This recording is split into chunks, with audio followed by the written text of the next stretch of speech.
ಕರ್ನಾಟಕದ mystery lady Sujata Bhat ಇವತ್ತು ಅವ್ರು ನನ್ನ ಜೊತೆಗಿದ್ದಾರೆ. ಮಗಳ ಅಸ್ತಿ ಕೇಳ್ಕೊಂಡು ಬಂದರು.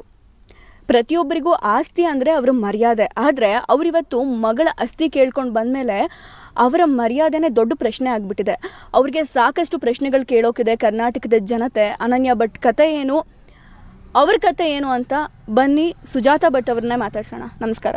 ನಮಸ್ಕಾರ ಅಮ್ಮ, ನಾನು ಡೈರೆಕ್ಟಾಗಿ ಕ್ವೆಶ್ಚನ್ ಕೇಳಿಬಿಡ್ತೀನಿ. ಅನನ್ಯ ಭಟ್ ನಿಮ್ಮ ಮಗಳು ಅನ್ನೋ ಕತೆ ಸತ್ಯನಾ ಸುಳ್ಳ?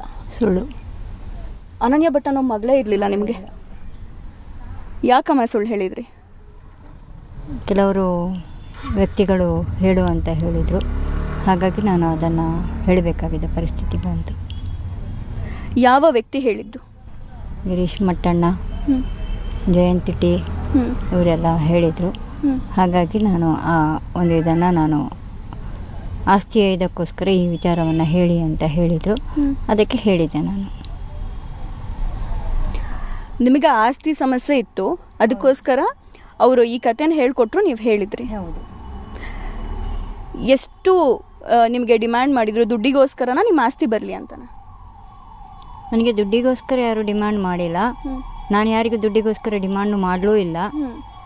ನಾನು ಆಸ್ತಿ ನನ್ನ ಸೈನ್ ಇಲ್ಲದೆ, ನನ್ನ ಒಂದು ಇದಿಲ್ಲದೆ ಹೇಗೆ ಕೊಟ್ಟರು ಅನ್ನುವಂಥ ಒಂದು ಮಾಹಿತಿಯನ್ನು ನಾನು ಕೇಳಿದೆ.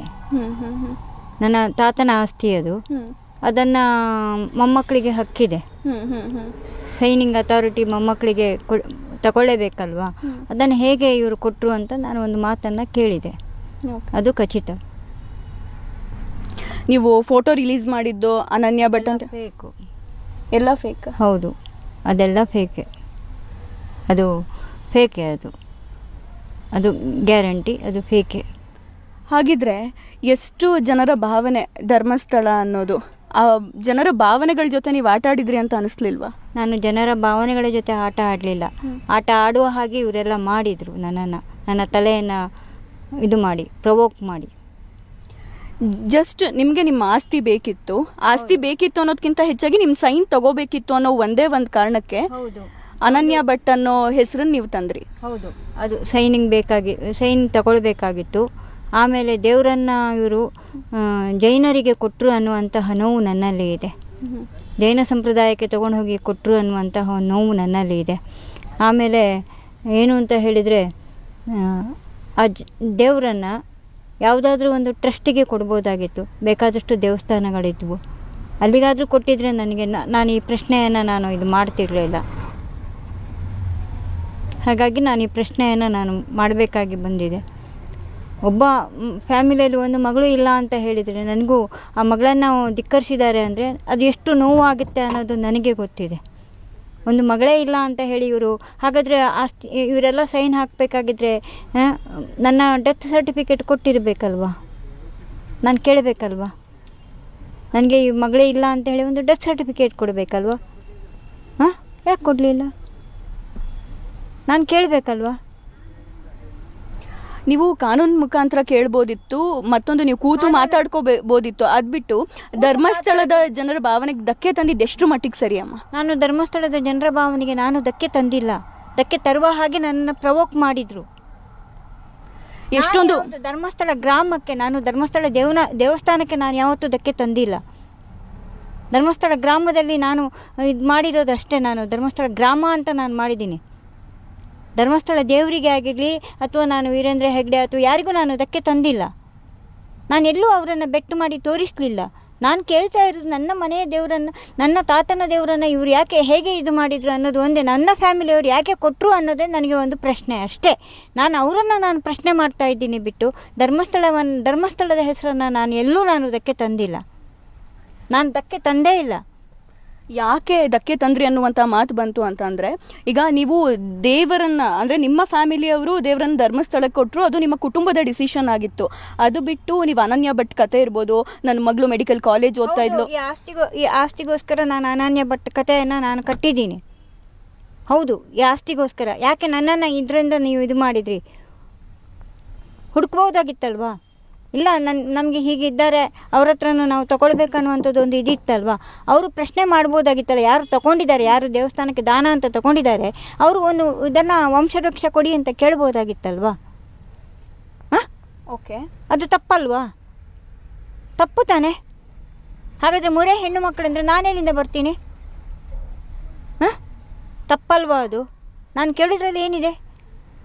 ನಾನು ಧರ್ಮಸ್ಥಳವನ್ನು ಎಲ್ಲೂ ನಾನು ಯಾರನ್ನು ನಾನು ಇದು ಮಾಡಿಲ್ಲ. ಇವ್ರು ಯಾಕೆ ಇದಕ್ಕೆ ಅವರಿಗೆ ಕೊಟ್ಟರು ಅನ್ನುವಂಥದ್ದು ಮಾತ್ರ ನಾನು ಪ್ರಶ್ನೆ ಮಾಡ್ತಾ ಇದ್ದೀನಿ. ಯಾಕೆ ಬೇರೆ ಯಾರೂ ಇರಲಿಲ್ವಾ ಕೊಡೋಕ್ಕೆ? ಅಂದರೆ ಇವರಿಗೆ ಕೋಟ್ಯಾಂತರ ರೂಪಾಯಿ ಬೇಕಾಗಿತ್ತು ಅಲ್ವಾ? ದುಡ್ಡು ತಗೊಂಡಿರೋರು ಯಾರು ಇಲ್ಲಿ? ಹಾಂ, ನನಗೆ ದುಡ್ಡಿನ ಅವಶ್ಯಕತೆ ಇಲ್ಲ ಮೇಡಮ್. ನಾನು ದುಡ್ಡು ಜೀವನ ನಡೆಸ್ತೀನಿ. ನನಗೆ ದುಡ್ಡಿನ ಅವಶ್ಯಕತೆ, ನನಗೆ ದುಡ್ಡು ಬೇಕು ಅಂತ ನಾನು ಎಲ್ಲೂ ಇದು ಮಾಡಲಿಲ್ಲ, ಭಿಕ್ಷೆನೂ ಎತ್ತಿಲ್ಲ. ನಾನು ಸ್ವತಃ ನಾನು ಸ್ವಾಭಿಮಾನಿ. ನಾನು ದುಡ್ದು ತಿಂತೀನಿ ಬಿಟ್ಟು ನಾನು ಯಾರ ಹಂಗಲ್ಲೂ ನಾನು ಬದುಕಲಿಕ್ಕೆ ಇಷ್ಟ ಇಲ್ಲ. ಇಷ್ಟು ವರ್ಷದಿಂದನೂ ನಾನು ಯಾರ ಹಂಗಲ್ಲೂ ನಾನು ಬದುಕಲಿಲ್ಲ. ಲಿವಿಂಗ್ ಟುಗೆದರಲ್ಲಿ ಇದ್ರೂ ನಾನು ದುಡ್ದು ನಾನು ಅವರನ್ನು ಸಾಕಿದ್ದೀನಿ ಬಿಟ್ಟು ನಾನು ಯಾರ ಹಂಗಲ್ಲೂ ನಾನು ಬದುಕಲಿಲ್ಲ ಮೇಡಮ್. ಖಂಡಿತ ನನಗೆ ನಿಮ್ಮ ನೋವು ಅರ್ಥ ಆಗ್ತಿದೆ. ಕಡೆಯದಾಗಿ ನಂದು ಪ್ರಶ್ನೆ ಇಷ್ಟೇ, ನಿಮ್ಮ ಕುಟುಂಬದ ಸಮಸ್ಯೆ ಇತ್ತು, ಆಸ್ತಿಗೋಸ್ಕರ ಅವ್ರ ಸಿಗ್ನೇಚರ್ ಹಾಕಿಸ್ಕೊಂಡಿಲ್ಲ, ದೇವ್ರನ್ನ ಧರ್ಮಸ್ಥಳಕ್ಕೆ ಕೊಟ್ಬಿಟ್ರು, ಅದೆಲ್ಲ ಯೋಚನೆ ನಿಮಗಿತ್ತು. ಆ ಎಲ್ಲ ನೋವು ಸಂಕಟಕ್ಕಿಂತ ಇವತ್ತು ಕರ್ನಾಟಕದ ಜನ ಈ ಕೇಸ್ ವಿಚಾರವಾಗಿ ನಿಮ್ಮ ಕ್ಯಾರೆಕ್ಟರ್ ತೇಜೋವಧ ಆಗ್ತಾ ಇದೆ. ಈ ವಯಸ್ಸಿನಲ್ಲಿ ನೀವು ಅನುಭವಿಸಬಾರ್ದನ್ನೆಲ್ಲ ಅನುಭವಿಸ್ತಾ ಇದ್ದೀರಾ. ಬೇಕಿತ್ತ ಇದು? ನನಗೆ ಬೇಡ ಆಗಿತ್ತು. ಇವರೆಲ್ಲ ನನ್ನನ್ನು ಒಂದು ಕೂಪ ಮಾಡಿಕೊಂಡು ನನ್ನನ್ನು ನನಗೆ ಈ ರೀತಿಯೆಲ್ಲ ಆಗುತ್ತೆ, ಇಷ್ಟರ ಮಟ್ಟಕ್ಕೆ ಹೋಗುತ್ತೆ ಅನ್ನೋದು ನನಗೆ ಗೊತ್ತಿರಲಿಲ್ಲ ಮೇಡಮ್.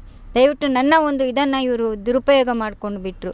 ಈ ಲೆವೆಲಿಗೆ ಹೋಗುತ್ತೆ, ಈ ಲೆವೆಲ್ ಮಾಡ್ತಾರೆ ಅನ್ನುವಂಥದ್ದು ನನಗೆ ಗೊತ್ತಿರಲಿಲ್ಲ ಮೇಡಮ್. ದಯವಿಟ್ಟು ನನಗೆ ಗೊತ್ತಿಲ್ಲ ಈ ಲೆವೆಲಲ್ಲಿ, ಇಷ್ಟೊಂದು ದೊಡ್ಡ ಲೆವೆಲಲ್ಲಿ ಈ ರೀತಿ ಆಗುತ್ತೆ. ಆಮೇಲೆ ನಾನು ಯಾವುದಾದ್ರೂ ಆಯಿತು ಇದನ್ನು ಮಾಡಿದ್ದೀನಿ, ಆಯಿತು, ನಾನು ಕೇಳಿರುವ ಒಂದು ಉದ್ದೇಶನೇ ಬೇರೆ ಆಗಿತ್ತು. ಆದರೆ ನನ್ನನ್ನು ಇನ್ವೆಸ್ಟಿಗೇಟ್ ಮಾಡಿ ನನ್ನ ತೇಜೋವಧೆ ಮಾಡುವಂಥವ್ರು ಯಾರು ಸರ್? ಇವರು ಎಲ್ಲಿ ಇಡಬೇಕು ಅಲ್ಲಿ ಇರಬೇಕಾಗಿತ್ತು. ಇಲ್ಲಿ ನನ್ನನ್ನು ಒಂದು ಮಾತು ಕೇಳ್ಬೋದಾಗಿತ್ತಲ್ವ? ಯಾಕೆ ಕೇಳಿಲ್ಲ? ತೇಜೋವಧೆ ಯಾಕೆ ಮಾಡಬೇಕು? ಒಂದು ವಯಸ್ಸಾದವರನ್ನು ತೇಜೋವಧೆ ಮಾಡೋದು ಈ ವಯಸ್ಸಿನಲ್ಲಿ ಅವರಿಗೆಷ್ಟು ಸಮಂಜಸ?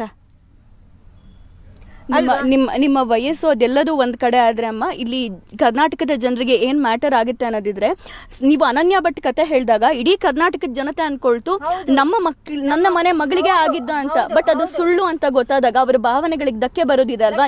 ನೀವೆಂತ ನೋವಲ್ಲಿದ್ದೀರಾ, ಅದನ್ನ ಆ ಸುಳ್ಳನ್ನ ನಂಬಿದವರು ಅಷ್ಟೇ ನೋವಲ್ಲಿದ್ದಾರೆ. ಹಾಗಾಗಿ ನೀವಿವತ್ತು ಕರ್ನಾಟಕದ ಜನತೆಗೆ ಕ್ಷಮೆ ಕೇಳಬೇಕು, ಧರ್ಮಸ್ಥಳದ ಭಕ್ತಾದಿಗಳಿಗೆ ಕ್ಷಮೆ ಕೇಳಬೇಕು. ಯಾಕಂದ್ರೆ ಒಂದ್ ಕ್ಷಣ ಅನಿಸ್ತು, ಅಯ್ಯೋ ದೇವಸ್ಥಾನಕ್ಕೆ ಬಂದಿರೋ ಮೆಡಿಕಲ್ ಕಾಲೇಜ್ ಓದ್ತಿರೋ ಹುಡುಗಿಗೆ ಈ ರೀತಿ ಆಗ್ಬಿಡ್ತಲ್ಲ ಅಂತ ಇಡೀ ಕರ್ನಾಟಕ ಅನುಕಂಪ ತೋರಿಸ್ಬಿಡ್ತಲ್ಲಮ್ಮ. ಹೌದು, ನಾನು ಅದಕ್ಕೋಸ್ಕರ ನಾನು ಸಮಗ್ರ ಜನತೆಗೆ, ದೇಶದ ಜನತೆಗೆ, ಕರ್ನಾಟಕ ಜನತೆಗೆ ನನ್ನಿಂದ ತಪ್ಪಾಗಿದೆ, ನನ್ನಿಂದ ನಾನು ಕ್ಷಮೆ ಕೋರ್ತೀನಿ. ಅಷ್ಟೇ ನನ್ನ ಒಂದು ಇದು, ಅಷ್ಟೇ. ದಯವಿಟ್ಟು ನಾನು ಧರ್ಮಸ್ಥಳದ ಒಂದು ಇದಕ್ಕೂ ನಾನು ಕ್ಷಮೆಯನ್ನು ಕೋರ್ತೀನಿ. ಇಲ್ಲಿಗೆ ನನ್ನನ್ನು ಮುಕ್ತಿಗೊಳಿಸಿ ಸಾಕು. ನನ್ನ ಜೀವನ ನಾನು ರೂಢಿಸ್ಕೊಂಡು ಹೋಗ್ತೀನಿ, ಅಷ್ಟೇ ಸಾಕು. ದಯವಿಟ್ಟು ಕ್ಷಮಿಸಿ ಅನ್ನುವಂಥದ್ದನ್ನು ನಾನು ಕೇಳ್ತಾ ಇದ್ದೀನಿ.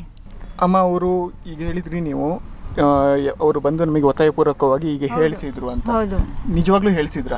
ಹೌದು, ಹೇಳಿಸಿದ್ರು. ನನಗೆ ಈ ರೀತಿಯಲ್ಲಿ ಆಗುತ್ತೆ ಅನ್ನೋದು, ನನಗೆ ಈ ಪ್ರಪಕಂಡ ಆಗ್ತದೆ ಅನ್ನೋದು ನನಗೆ ಗೊತ್ತಿಲ್ಲ. ಇಷ್ಟೊಂದು ದೊಡ್ಡ ಒಂದು ಇದಾಗುತ್ತೆ ಅನ್ನೋದು ನನಗೆ ಗೊತ್ತಿಲ್ಲ. ಹಾಗಾದ್ರೆ ನೀವು ಹೇಳಿದ್ರೆ ಗಿರೀಶ್ ಮಟ್ಟಣ್ಣನವರೆಲ್ಲ ಬಂದು ನನ್ನನ್ನ, ಹೌದು, ನನಗೆ ಗೊತ್ತಿಲ್ಲ ಈ ಮಟ್ಟಕ್ಕೆ ಆಗುತ್ತೆ ಅನ್ನೋದು ನನಗೆ ಗೊತ್ತಿಲ್ಲ. ಯಾವಾಗ ನಿಮ್ಮನ್ನು ಮೀಟ್ ಆಗಿದೆ? ಯಾವಾಗ ಅವರು ಮೀಟ್ ಆಗಿದ್ದು ಹೈಕರುನಾಡು ಇದು ಬಂದ ಮೇಲೆ 2 ತಿಂಗಳಾದ್ಮೇಲೆ ನನ್ನನ್ನು ಮೀಟ್ ಆಗಿದ್ರು. ಒಬ್ಬರೇ ಮೀಟ್ ಆದ್ರ? ಎಷ್ಟು ಜನ ಇದ್ರು? ಇಲ್ಲ, ಒಬ್ಬರೇ ಬಂದು ಮೀಟ್ ಆಗಿರೋದು. ಏನ್ ಹೇಳಿದ್ರು?